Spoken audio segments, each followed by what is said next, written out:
제가 어디서 보니까 연애를 할 때 정말 좋은 방법 중에 하나가 뭐냐면은 각자의 앨범을 가지고 와서 서로 돌려보는 거예요.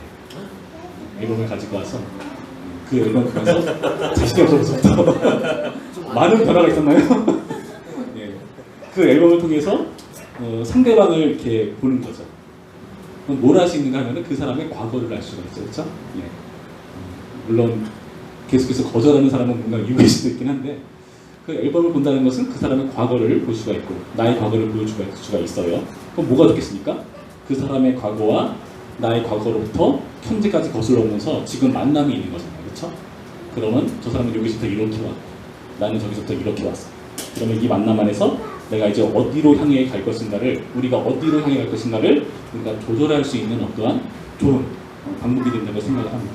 연애하실 때 한번 통합해 보세요. 그래서 앨범을 보면서 상대방을 확인하는 거죠.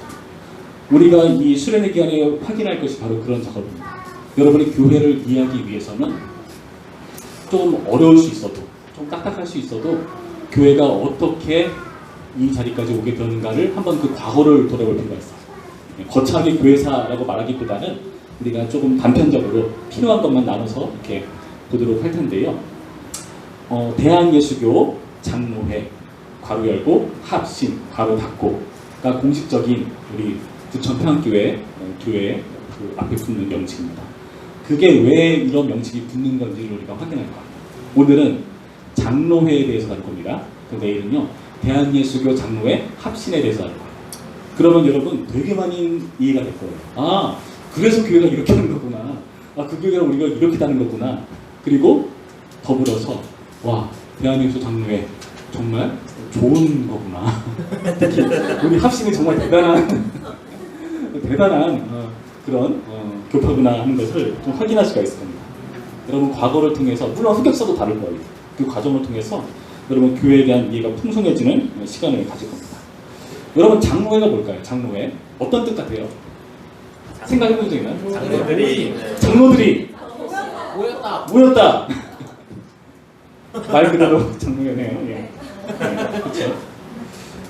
그 장로회라는 그 명칭 어디는 뭐 감리회 뭐 이렇게 먹잖아요. 그렇죠? 어디는 침례교 이렇게 붙잖아요. 그거는 교회 정치 형태를 말하는 거예요. 정치 형태. 정치하면 우리가 자꾸 어떤 생각을 하냐면은 부정적인 인상을 가질 수 있어요. 아니 교회에서는 정치야 할 수가 있어요. 근데 정치의 원래 의미는 좋은 뜻입니다. 잘 못하는 분들이 우리가 있어서 안 좋은 의미로 받아들이는데 그 정치, 치는 다스릴 치자잖아요, 그렇죠? 정자는요 무슨 정자일까요? 다를정? 좀 순수했나요? 저도 그렇게 생각했는데 다스릴 정사 정자를 쓰는데요.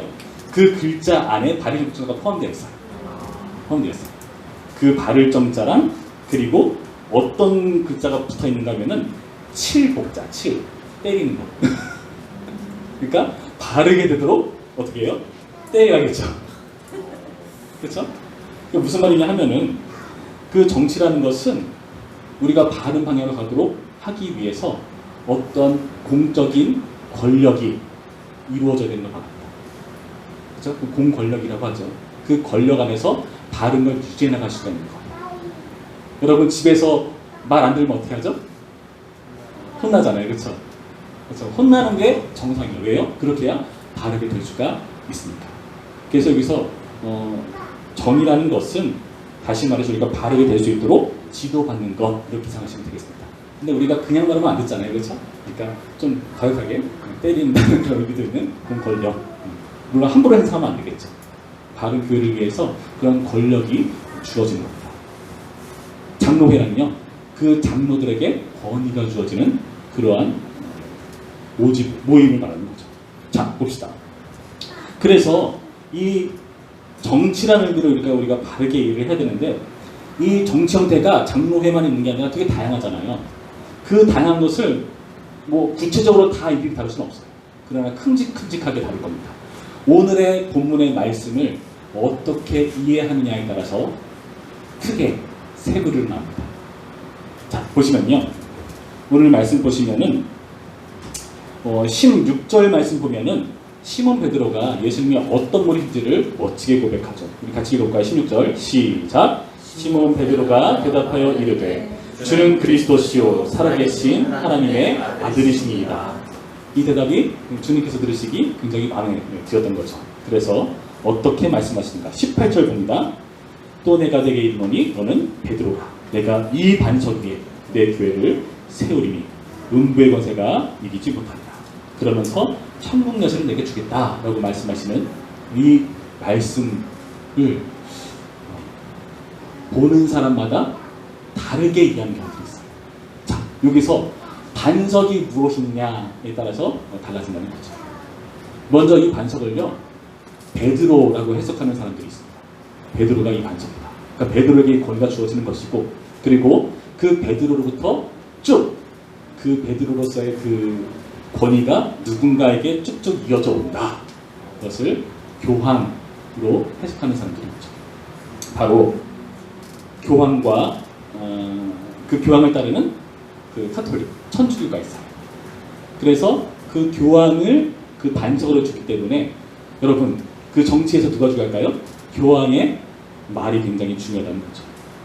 그런데 그 교황제도뿐만 아니라 그 비슷한 여러 가지가 있어요. 특히 감독제, 감독. 그 어떤 게 있냐면은 천주교 그리고 루터교, 성공회, 감교 이런 데가 감독제를 씁니다. 이 감독 정치라는 것은 다시 말해서 그 권위가 전 세계에 대한 권위냐? 그러면은 교황입니다. 그리고 한 국가에 대한 권위냐 하면은 그쪽이면은 감독제입니다. 다시 말해서 교황과 감독 정치 이런 사람들이 교황과 감독이 바로 반석이다라고 해석하는 쪽이 바로 이러한 교황 감독 정치라는 겁니다. 여러분들 생각해 봅시다. 이게 맞을까요? 이렇게 하면은 계급이 생긴 겁니다. 그렇죠? 어떤 계급이요? 성직자와 평신도라는 말을 쓰기 시작할 거예요. 그래서 그 교황과 일반적인 성도는 굉장히 다른 그런 사람들이 되겠죠. 교황이 말 한마디 하면 그 말이 굉장히 권위가 있겠죠. 천주교 이런 데는요, 교황의 말이 너무 중요해서 그 말을 그대로 쫓아 교회의 전통이 되어 있는 거죠. 근데 교황의 말이 항상 옳은가? 그렇지 않은 것 같아요. 왜냐면은 어떤 교황은 이렇게 말하는데 나중에 어떤 교황이 그것을 번복해요. 바꿔요. 그렇죠? 그것만 보더라도 일단은 온전하지 못하는 것이 드러나는 생각입니다. 저는 또 개인적으로 의문이 베드로가 꼭 교황인가? 그럼 베드로 이후의 교황은 어떠한 기준으로 그 권위를 부여하는 것인가 하는 것도 저는 또 의문이긴 합니다. 성직자와 평신도가 구분되기 때문에 여러분 어떤 의미에서 진정한 연합이라고 할 수 있을까요? 한 사람이 이끌어가는데 그대로 쫓아가는 건데 글쎄요, 연합이라기보다는 지배에 가깝지 않나 하는 생각을 가져본다는 거죠. 여러분 이렇게 그 반석을 베드로라고 보는 입장. 그래서 그 베드로에게 천국 열쇠가 주어졌고 그 권위가 교황에게 쭉 이어져옵니다. 그리고 우리 개신교도 종교개혁을 통해서 갈라져 나왔잖아요. 근데 그 안에서도 루터교나 지금 말하는 성공회나 이런 데는 그 천주교의 형태를 그대로 가지고 있거든요. 그러니까 완벽하진 않아요. 그러니까 감독제를 그대로 옹호하는 모습을 보여주고 있다는 겁니다. 그러나 이런 것은 그렇게 온전치 못하다. 이런 생각을 가진 사람들이 그 제도를 반발합니다. 그러면서 그 반석은 교황이 되었다. 그럼 누구냐? 이 신앙 고백을 하는 사람이 바로 그 권위를 가진 사람들이다 라고 말하는 사람들이 생겨났어요. 다시 볼까요? 오늘 말씀 보시면은 주는 그리스도시요 살아계신 하나님의 아들이시니다 라는 이 고백을 베드로만 하는 게 아니라 지금 오늘날 우리도 하잖아요. 그렇죠? 그러니까 이 고백을 하는 사람들에게 그 권위가 주어진다라고 보는 입장도 생기는 거예요. 뭐 일리가 있어요. 베드로 이후의 교황을 우리가 믿을 수는 없잖아요. 그렇죠? 베드로는 그럴 수 있다 치더라도. 그러니까 이 고백을 하는 모두가 다 그런 반석이다라고 보는 입장이 있는 거죠. 괜찮아 보이지만 이것도 이상합니다. 여러분 이런 쪽을 바로 교회의 머리를 이런 고백하는 사람들을 다 인정하는 거잖아요. 그러니까 회중 정치라고 말해요. 회중 정치. 그러니까 교회 머리가 바로 회중이다. 그러니까 모든 사람들의 말을 옳다고 여기는 겁니다. 그러니까 그런 데는 어떤 일이 벌어지냐 하면은 권위를 그 개별 교회 회중들에게 주려고 해요. 대표적으로 침례교, 형제교, 그리고 회중 종교 이런 데가 있어요. 이런 데는요 여러 사람의 장로를 인정하지 않습니다. 물론 필요상 한두 명 정도 듣긴 하는데 여러 사람의 장로를 인정하지 않아요. 그리고 개교회가 굉장히 중요하기 때문에 다른 노회나 총회를 인정하지 않습니다. 노회란 뭐죠? 이따가 자세히 설명할 텐데 노회란 교회에서 장로님들이 또 따로 모이잖아요. 그렇죠? 그 모임을 노회라고 합니다. 그 노회에서 나타난 그런 일들을 또 어디서 논의하는가? 또 그 노회에서 대표들이 나가서 또 총회를 개최하죠. 그런 노회와 총회의 권위를 인정하지 않아요. 오직 자기들 개교회의 회중이 중요합니다. 성직자와 통신된 부분이 없어요. 없습니다. 여러분, 성직자와 통신된 부분이 없으니까 이게 진정한 교회 연합이라 할 수 있을까요? 정작 연합이라 할 수 있지만은 노회도 인정하지 않고 총회도 인정하지 않기 때문에 결국에는 그 교회별로 다들 다른 얘기를 하겠죠. 그러니까 이것도 문제가 있는 거예요.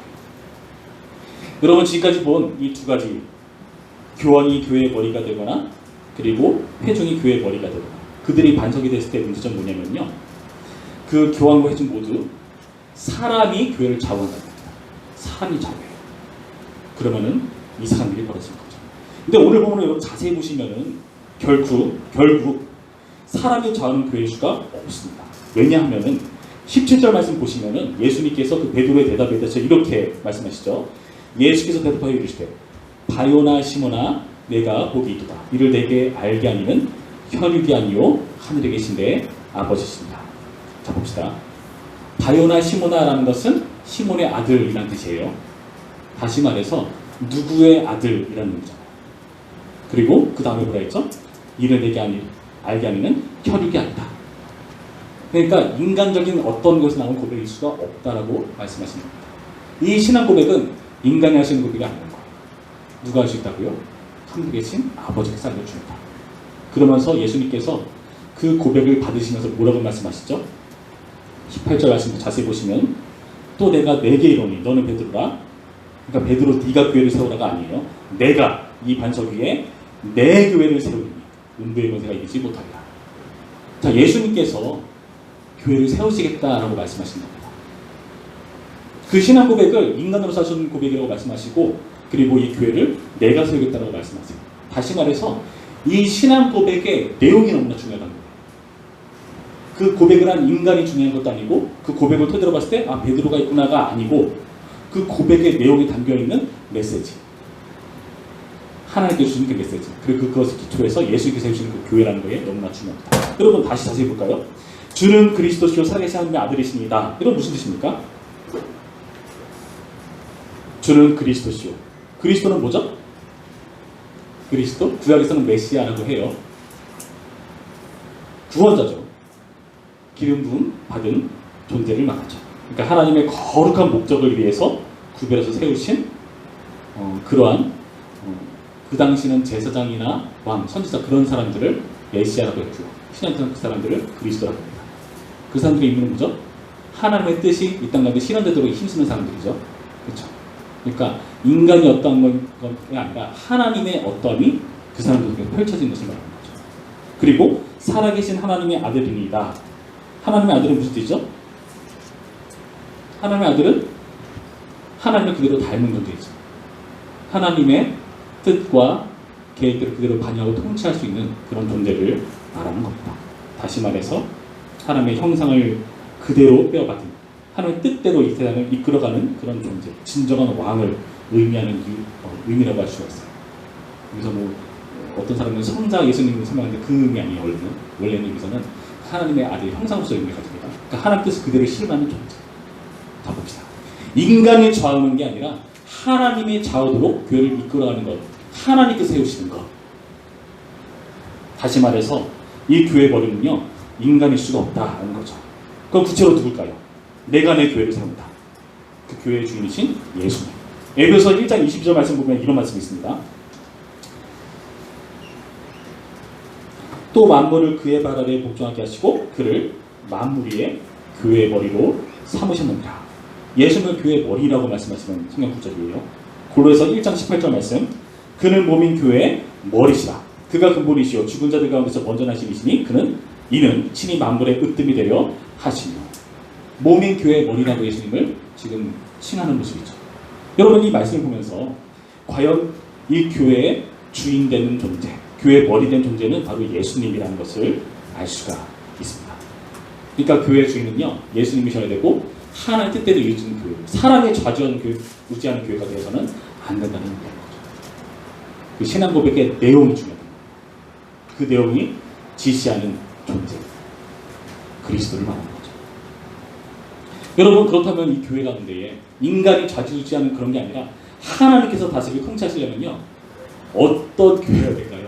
여러분 그걸 한번 우리 확인해 볼 텐데 그것을 위해서 우리가 좀 어려운 용어지만 따라해볼까요? 사도적 교회. 사도적 교회. 여러분 사도적 교회. 베드로가 지금 신앙 고백을 이렇게 멋지게 하고 있지만은 자세히 보시면은 예수님의 질문은 누구한테 하고 있는 건지 잘 보시기 바랍니다. 그러니까 13절 말씀 보면은 예수께서 빌립보 가이사랴 지방에 이르러 제 아들에게 물어 이르시되 사람들이 인자를 누구라 하느냐. 그러다가 15절 이르시되 너희는 나를 누구라 하느냐. 너희는이라고 해서 너희는. 그러니까 베드로 한 사람한테 질문한 게 아닙니다. 너희는이라고 했어요. 그때 대답은 누가 하죠? 베드로가 하죠. 정확히는 알 수 없지만 베드로가 나서기 좋아해서 그런 건지 아니면 그 사도를 대표해서 말한 건지는 알 수는 없어요. 근데 예수님 분명히 너희는 나를 누구라 하느냐고 그 자리에 있는 제자들. 여러분 그러면서 이 천국 열쇠를 18절, 19절 말씀에 보면은 내가 천국 열쇠를 내게 주리니 하면서 그 천국 열쇠의 권한을 그러니까 천국 문을 여닫는 권한을 베드로한테 주는 것처럼 보입니다. 그렇죠? 근데 우리가 이 구절만 보면 안 되고 18장 18절 말씀을 볼 필요가 있어요. 18장 18절 말씀 보시면은 이렇게 되어 있어요. 진실로 너희에게 이르노니 무엇인지 너희가 땅에서 매면 하늘에서도 매일 것이요 무엇이든지 땅에서 풀면 하늘에서도 풀리리라. 진실로 다시 너희에게 이르노니 너희 중 두 사람이 땅에서 합심하여 무엇인지 구하면 하늘에 계신 내 아버지께서 그들을 위하여 이루게 하시리라. 지금 무슨 말이냐면은 이 천국 열쇠의 권한을 베드로 한 사람한테 준 것이 아니라 너희에게 준 것이다 라고 말하는 거죠. 너희에게. 여기서 너희는 누굴까요? 제자들. 천국 문을 여닫는 그 권위가 바로 제자들에게 있다는 겁니다. 여러분 지금 이 말씀을요 어떤 문맥에서 하고 계신가 하면은 그 앞부분 15절 말씀 보면은 내 형제가 죄를 범하거든 가서 너와 그 사람과만 상대하여 권고하라. 만일 들으면 내가 내 형제를 얻는 것이요 만일 듣지 않거든 한두 사람을 데리고 와서 두세 증인으로 입으로 말마다 확실하게 하라. 만일 그들의 말도 듣지 않거든 교회 말하고 교회 말도 듣지 않거든 이방인과 세리와 같이 여기라 하면서 천국 열쇠의 권한을 얘기하신 거거든요. 지금 이 말씀을 잘 보세요. 그 사람 말 안 들면은 그냥 확 교회에서 잘라버려 그 말인가요? 뉘앙스가 아니에요. 그 사람을 어떻게든 얻기 위해서 힘쓰라는 말이에요. 그 다음 어쩔 수 없는 경우 교회 말을 듣지 않는 경우에 이러한 일들이 벌어지는 거다 하면서 천국 열쇠를 말하는 거죠. 그러니까 천국 열쇠의 권한은 여러분 주목해보세요. 교회 천국의 문을 닫는 역할이라기보다는 문을 어떻게 하는 역할? 여는 역할이에요. 영혼을 구하기 위해서 하는 역할이라는 거죠. 지금 이 말씀은요 그 당시 이 말씀에 반대되는 존재가 있었어요. 어디를 보시냐 하면은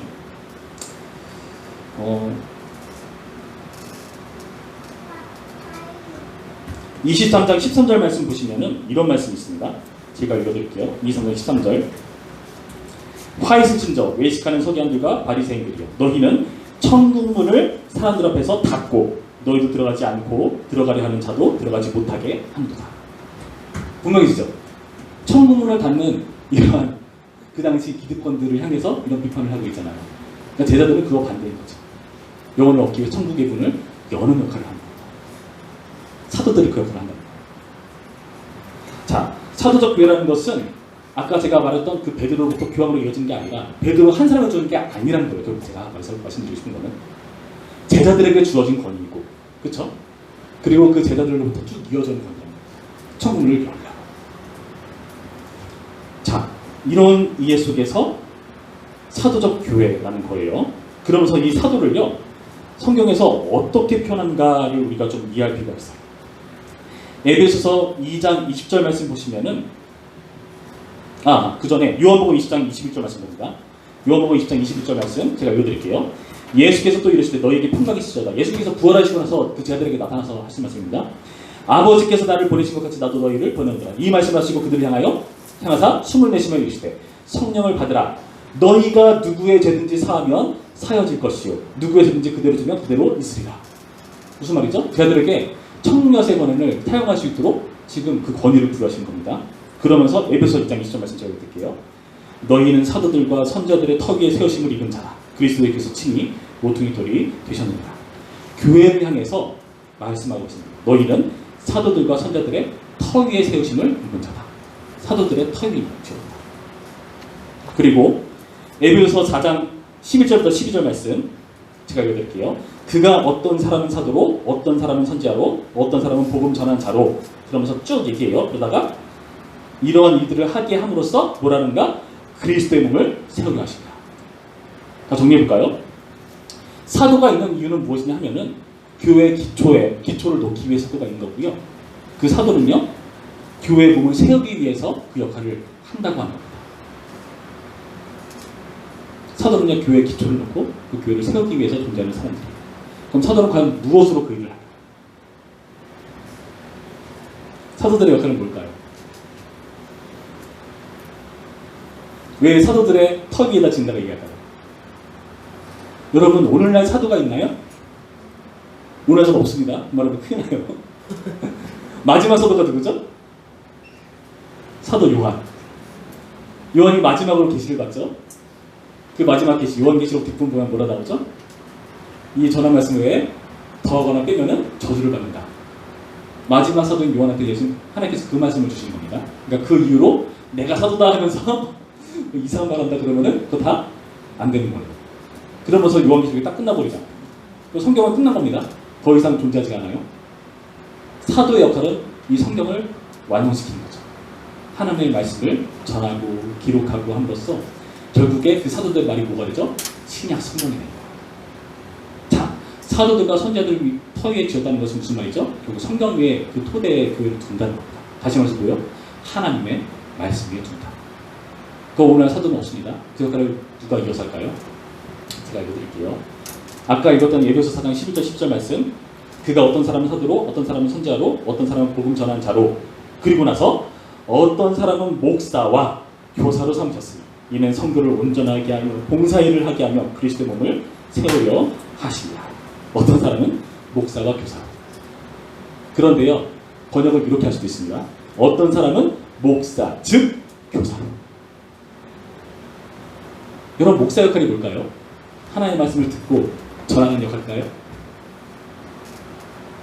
제가 어저께 딱 꿈을 꿨는데 오늘 우리 청년부 수련회 가운데 이런 말씀을 전해라. 하나님께로 순종하겠습니다 하고 나서 전하면 여러분 저를 노예에다가 고발하겠는데 저는 사도가 아니에요.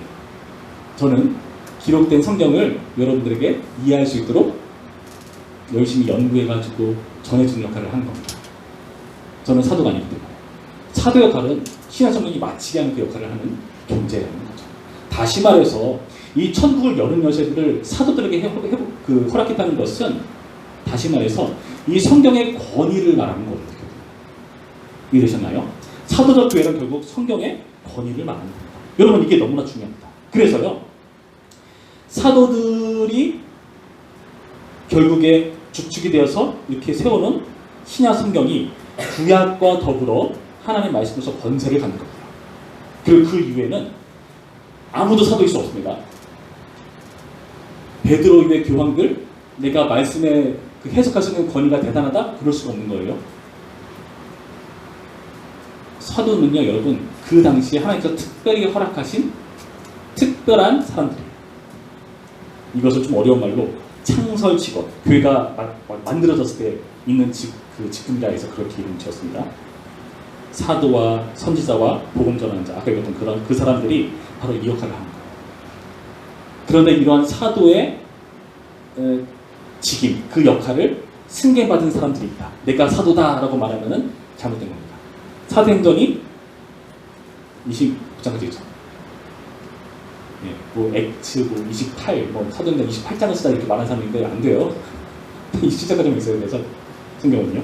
자, 다시 말해서 사도적인 지금을 승계한 게 아니라 사도적 교훈, 이 신약 성경의 교훈을 계승하는 거예요. 그 역할을 이어받는 게 아니라 그들이 만들어 놓은 이 성경을 그대로 계승하는 거예요. 그 교훈을 계승하는 거예요. 이걸 하는 사람들을 창설 직원이 아니라 평상 직원, 그 외에 있는 직원들을 말해요. 어떤 사람들이요? 목사, 그리고 이 목사가 아까 말했듯이 교사가 되고, 그리고 또 어떤 성경에서는 이 목사를요 장로라고 부르기도 합니다. 그리고 어디서는 그 감독이라고 부르기도 해요. 그 용어를 동일하게 사용합니다. 여러분 이 역할을 잘 기억할 필요가 있어요. 여러분 그래서 이 장로 제도가 있는 거예요. 자 봅시다. 이 사도적인 교회는요, 사도적인 그 교훈을 계승한 사람들을 말해요. 그 신약 성경을 기초로 해가지고 이 말씀을 잘 지켜나가기 위해서 오늘날 저 같은 목사가 있는 거고요. 목사는요, 아까 말했듯이 교사이기도 하고 장로이기도 합니다. 자, 그 일을 위해서 제가 설명해 드릴게요. 여러분 우리는 부천평교회잖아요. 대한예수교 장로회입니다. 장로들이 이끌어가는 교회예요. 여러분 그 장로회는요 역할들이 여러 가지가 있는데 말씀을 가르치는 역할을 하는 사람이 있어요. 가르치는 장로라고 하고 그 사람을 목사라고 해요. 그리고 치리하고 다스리는 역할을 하는 장로가 있어요. 그분들은 우리가 그냥 장로님이라고 해요. 교회에서 당회를 하죠. 장로님들이 모여서 회의를 합니다. 그때 목사님이 뭐라고 하죠? 당회장이라고 하죠. 그 당회를, 회의를 이끌어간다는 의미에서 당회장이라는 말을 쓰는 거예요. 당회장 목사님 하면은 그런 당회를, 회의를 진행합니다. 그래서 가르치는 목사로서의 그 역할을 하고, 장로님들은 거기서 그 안에서 같이 논의하고 결정한 사항들을 교회 안에서 실행하는 역할을 하는 겁니다.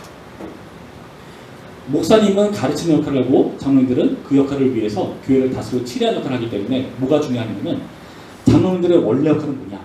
여러분 신방입니다. 신방. 신방은 뭘까요? 신방 택시? 신방 역할은 뭐냐면은 성도들의 형편을 돌보는 거예요. 아, 우리 교회에 이런 성도들이 있는데 이 성도에 지금 이런 문제가 있다, 이런 어려움들이 있다는 것들을 알고 있어요. 그래서 장로들의 역할이 가서 기름 발라주고 기도해주는 역할을 장로들이 하는 겁니다. 그리고 그런 당에 모여가지고 목사님 지금 어느 교우가 너무 힘들어하던데, 지금 어떤 교우가 목사님의 설교를 잘 이해 못하던데, 이런 얘기를 하는 거예요. 그 얘기를 하면서 가르치는 것을 염두에 두고 잘 설교를 하는 거죠. 그리고 그런 논의들 속에서 또 중요한 역할들이 있습니다.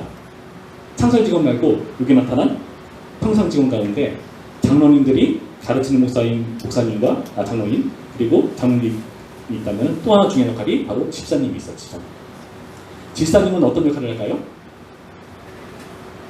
교회의 재정과 관련됩니다. 여러분 교회를 하면 돈이 필요합니다. 여러분 이 수련을 하기 위해서 재정이 얼마 들었을까요? 얼마 들었을 것 같아요, 여러분? 많이 들어요. 여러분 교회 마치고 나갈 때 꼭 확인해야 되는 거, 불을 껐는가, 에어컨을 껐는가 꼭 확인해 주시기 바랍니다. 다 어디서 나가요? 헌금으로 빠져나가는 거예요.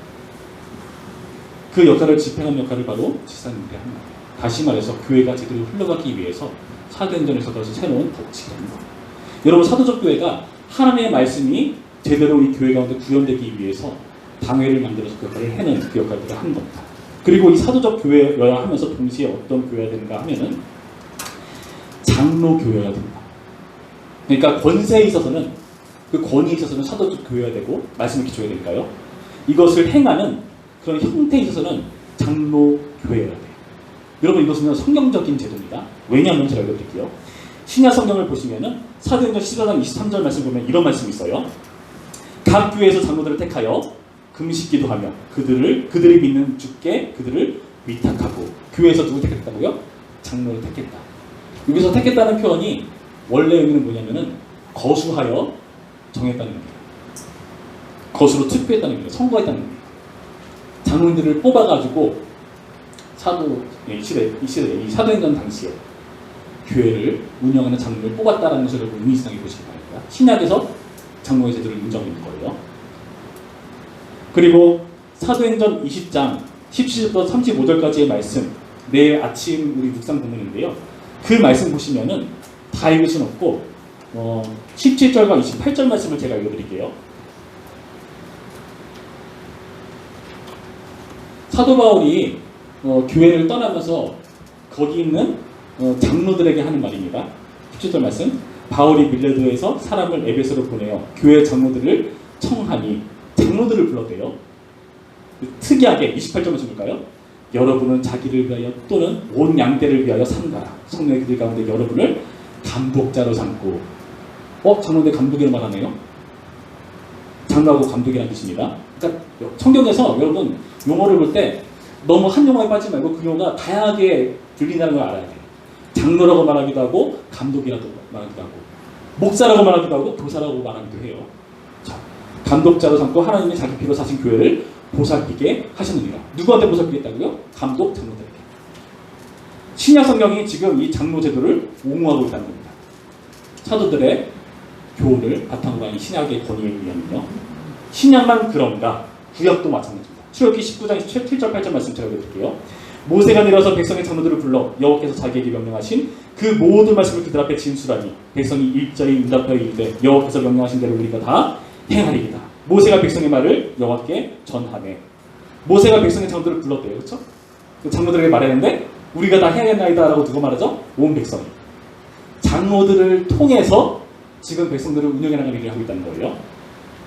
민수기 11장 10절에서 17절 말씀 이렇게 되어 있습니다.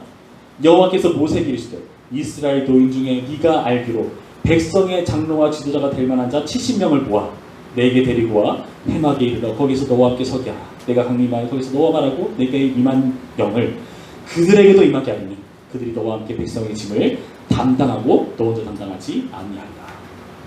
모세가 힘들어 죽겠다고 했을 때 하나님께서 장로들을 세우게 하십니다. 구약과 신약에서 다 장로의 역할들을 인정했다는 거예요. 여러분, 그래서요, 대한예수교 장로회, 이 장로 제도라는 것이 제가 믿기로는 가장 성경적인 정치제도예요. 여러분, 이것을 잘 기억할 필요가 있습니다. 그래서요, 여러분, 이 원리 안에서 우리가 제대로 이해되는 게, 우리 부천평화교회는 대한예수교 장로회잖아요. 그렇죠? 자, 장로교 교회가 우리만 있나요? 이 부천 지역이 몇 개 있을까요? 되게 많겠죠. 그렇죠? 자, 우리가 되게 주의하는 게 뭐냐면은 엄밀한 의미에서 교회란 이 장로 교회를 말해요. 저나 한동훈 전도님은 매 학기마다 한 번씩 노회를 갑니다. 노회는 어떤 모임이냐 하면은 어르신 목사님들이나 장로들이 많이 모이는 그런 자리예요. 되게 부담스러워요. 근데 꼭 가야 돼요. 왜냐면은 그 노회가 장로회의 약자거든요. 그러니까 엄밀한 의미에서 교회는 장로교회예요. 장로회예요. 그런데 생각해 봅시다.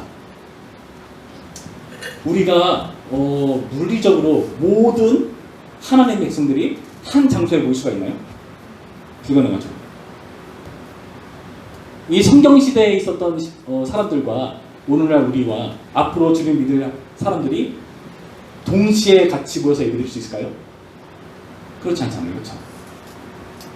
여러분, 교회는요, 결국에 하나의 교회라는 걸 이해할 필요가 있어요. 하나의 교회인데 어쩔 수 없이 물리적인 그런 이유 때문에 갈라져서 예배를 드립니다. 여러분, 그래서요, 성경을 잘 보시면 신약 성경에서 교회에 여러 가지 이름들이 있죠. 여러분 알고 있는 교회 이름 들을까요? 성경에 나오는? 에베소 교회, 빌라델비아 교회, 사대 교회, 안디아 교회. 자, 다 교회 이름인가요? 지역 이름이에요. 교회는 그냥 하나의 교회입니다. 저는 개인적으로 교회 이름만 멋있게 짓는 걸 별로 좋아하지 않아요. 꼭 자기만 교회고 남들은 교회 아닌 것 같아요. 정말 좋은 교회만 다른 교회는 다 나쁜 교회라는 거야. 좀 이상해요. 부처 평교에도 살짝 미워긴 한데 그 정도는 뭐. 자, 봅시다. 제가 예전에 다녔던 교회가 중앙장로교회였어요. 중앙장로교회였는데 예전에 교회 이름 역사를 보니까 그 와우리 교회 제2성전이라는 이름을 가졌었어요. 예전에 교회 이름이 그랬어요. 제2성전? 성전이라는 표현도 사실 별로 좋은 건 아닌데 자, 제2성전? 제가 지금 여기 있기 전에 있었던 교회 이름은 송탄 제1교회였어요. 그러니까 장로님들 기도 때 송탄에서 제일 잘 나가는 교회 기도하시는데 그 제일이 아니거든요. 어떤 의미 같아요? 송탄 지역의 첫 번째로 지어진 교회다. 제2교회 옛날에 있었어요. 그 당시 송탄 제1교회 담임 목사님이셨던 분이 자기는 옛날에 제3교회도 봤대요. 사람 심리가 근데 나는 제4교회를 붙이기가 참 어떤 생각인가요? 다들 제1교회까지밖에 안 붙이죠. 제2가 되려고 하면 이름 바꾸죠. 그런 부담이 있는 거예요. 여러분, 교회는요 이름이 사실 없어요. 그냥 교회예요. 그러나 형편상 지역의 교회를 이름을 부르다는 것은 그 지역에 있는 사람들이 모였다는 의미에서 그렇게 부를 뿐이지 교회는 하나의 교회라는 겁니다.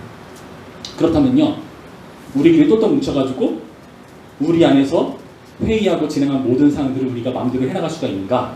그렇지가 않아요. 우리가 잘못할 수 있겠죠. 실수할 수 있겠죠. 누가 우리를 그 실수하는 것을 지적해 줄 수 있을까요? 노예에서 할 수가 있는 거예요. 여러분, 제가 이 교회 왔잖아요. 제가 나 부천교회 사역할지어가 제가 짠 온 건가요? 어떻게 왔죠? 담임 목사님이 이력서를 보다가 안 목사 괜찮을 것 같은데 하고 저를 데려온 거죠. 그죠? 데려오는데 그런데 실제로 그렇긴 한데 그러한 그 모든 행정 절차는 어떻게 하는 거다? 노회에서 저를 여기로 파송하는 거예요. 그래서 저는 여기 오기 전에 뭐 있었는가 하면은 수원 노회에 있었는데 저는요 거기서 임명증서라는 걸 써가지고 이것을 노회에서 처리를 해가지고 제가 여기서 공수로 온 것은 그 노회에서 처리가 되고 나서 공수로 오게 된 거예요. 그 전에는 저 이름은 여전히 수원 노회에 있었어요. 여기서 하여를 계속 하고 있었죠. 무슨 말이냐? 교회의 형편을 돌보는 것은 노회에서 하는 것이고 노회에서 그 교회를 관리하고 그 역할들을 감당하는 겁니다.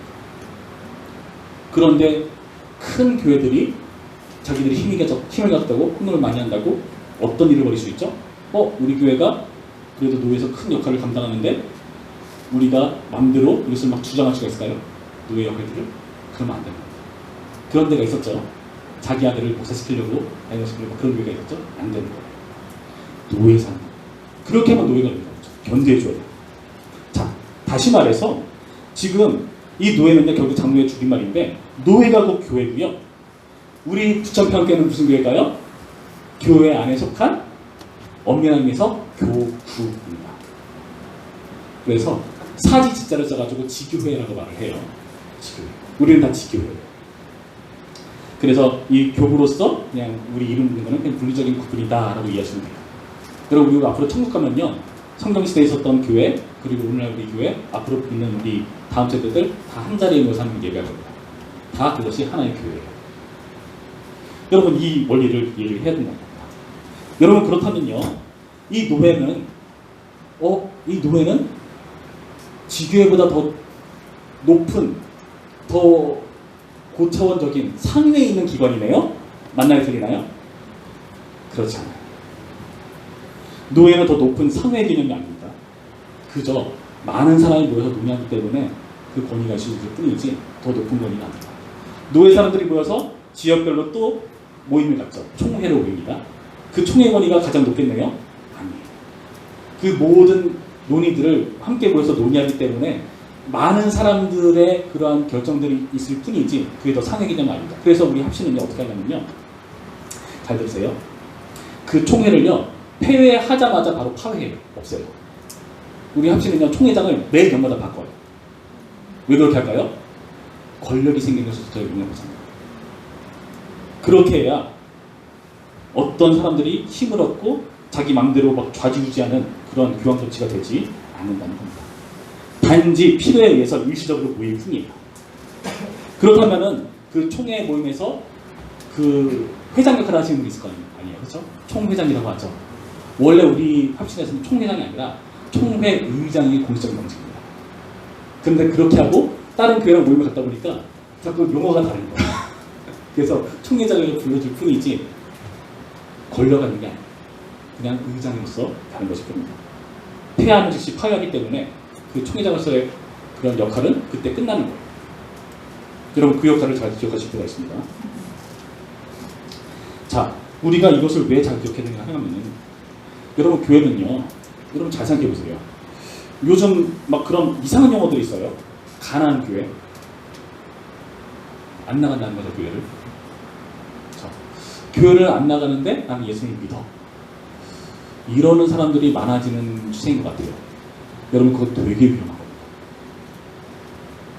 여러분 교회를 있다는 건요, 함께 공동체를 같이 해나가야 됩니다. 그렇게 해야 서로 교회를 위해서 붙들어 줄 수가 있어요. 여러분 결국 나 혼자 내가 예수님 믿으니까 나 혼자 알아서 잘해볼래 라는 것은 결국에는 그냥 내 맘대로 하겠다는 뜻이잖아요. 하나님의 말씀이 아니라. 내가 하나님의 말씀에 기초해서 잘못 나오고 있으면은 뭐 이 정도로 괜찮지 않나라고 우리는 수를 해볼 거예요. 우리의 죄악된 그 모순감. 누군가 너 그거 잘못되는 거야 라고 말해주는 사람이 필요해요.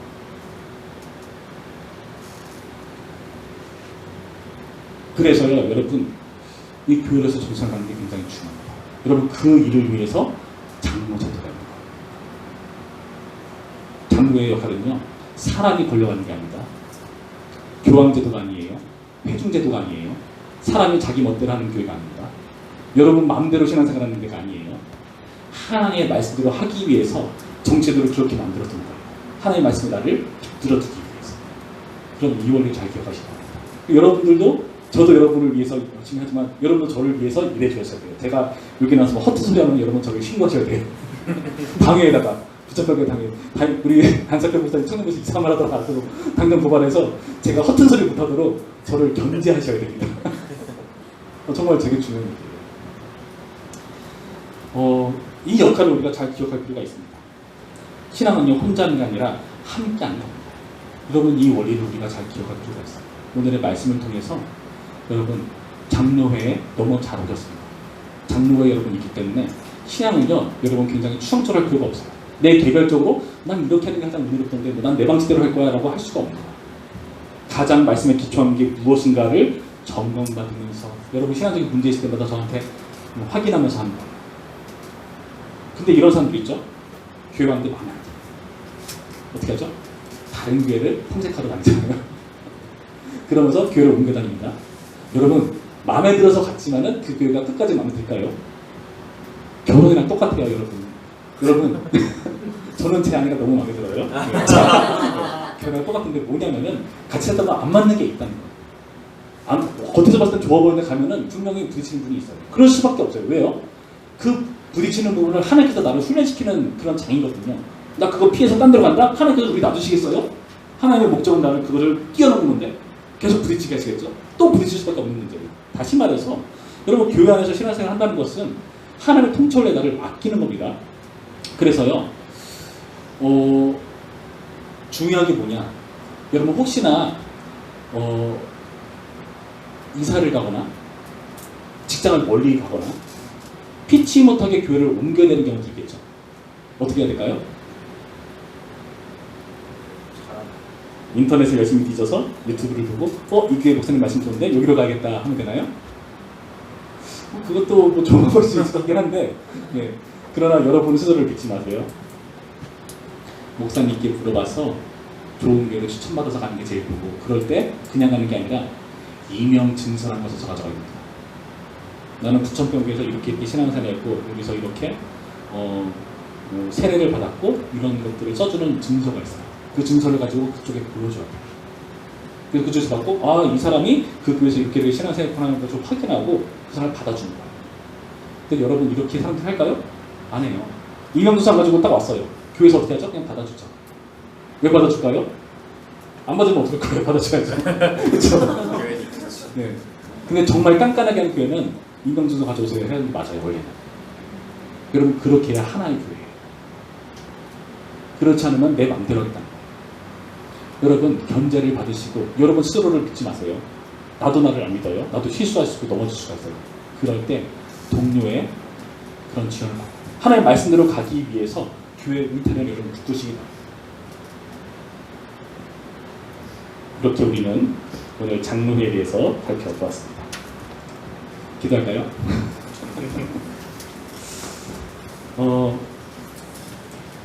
오늘 이렇게 우리가 장로회에 대해서 살펴봤는데 여러분 의문 들 겁니다. 장로회는 결국에 합하는 교회예요.